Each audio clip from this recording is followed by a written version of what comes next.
Hey y'all, thanks for stopping by to talk. Let's chat about it. So, I want to talk about racism, chocolate, and castles. So, here I am, I don't know, 20, I don't know, something like that, right? 21, in the streets of Paris, right? I have been totally welcomed in by that first football night. And now it's time to get settled in. It's time to learn what we came here to do. All right. So I showed up, first day of school. Something's already weird because I'm going to a different school than the friend I'm with. Wait, why is she going over there and I'm going over here? For reasons that will never be explained, I was assigned to an upgraded level of French for study. So there was the beginner's class and then there was one level up. That one level was taught at the University of Sorbonne. And it was a bit further. So we were staying at the Cité Universitaire, which is, as I mentioned, on the outskirts. And so the Bastille is on one side of town and then the Sorbonne is on the other. So we went to two different schools. And I arrived day one. Hi. Child, ain't nobody speaking no part English. There is nothing. I couldn't even, it took me forever to even figure out how to get into the classroom.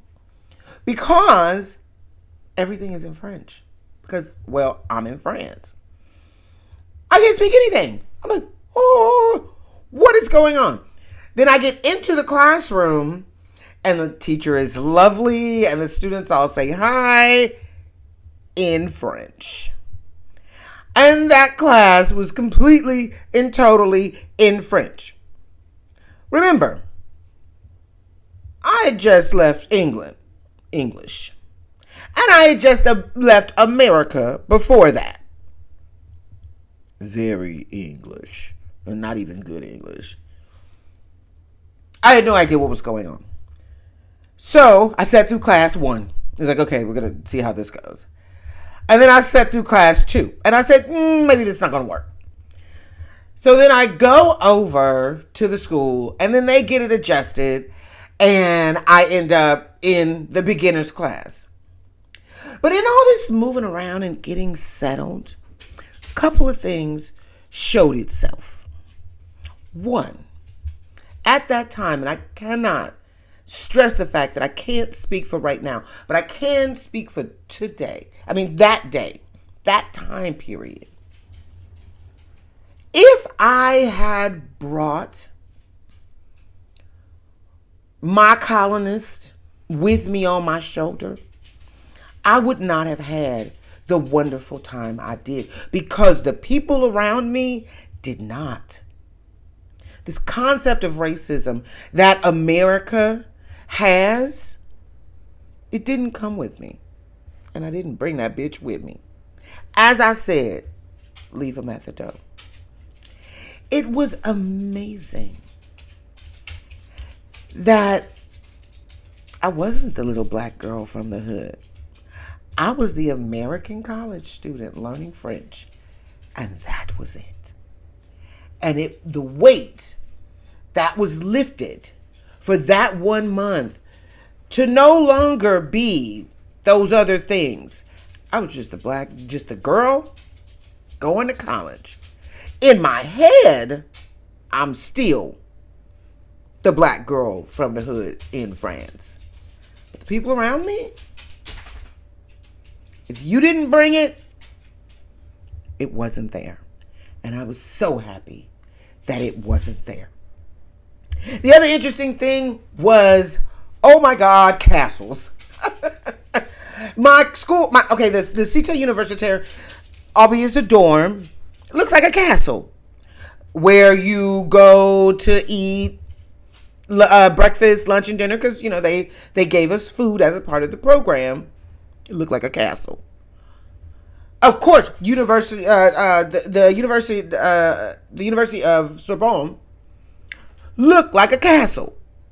Again, coming from the hood, we don't have castles in LA. If you wondering, South Central LA, very few castles.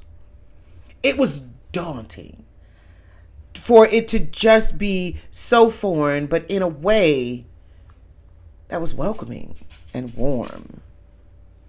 And come on in. Have a sit down. You want a cup of coffee? Or better yet, try some of this bomb ass chocolate. The Left Bank chocolate. I still remember in my mind's eye, I can see the little shop. And if I ever get back there, I'm going back to get that chocolate. I was still poor. You know, I had collected my money together, but I was still poor. Money still had to be thought about. Everything still had to be thought about. But even the French, who people say aren't warm and can be pissy, and they made me feel at home. I didn't speak the language. I didn't understand the culture. Everything I ate was new to me other than chocolate and bread. It was the best time ever. It was the best. Well, until Prague, but we'll get to that later. Thanks for stopping by. Talk to you later.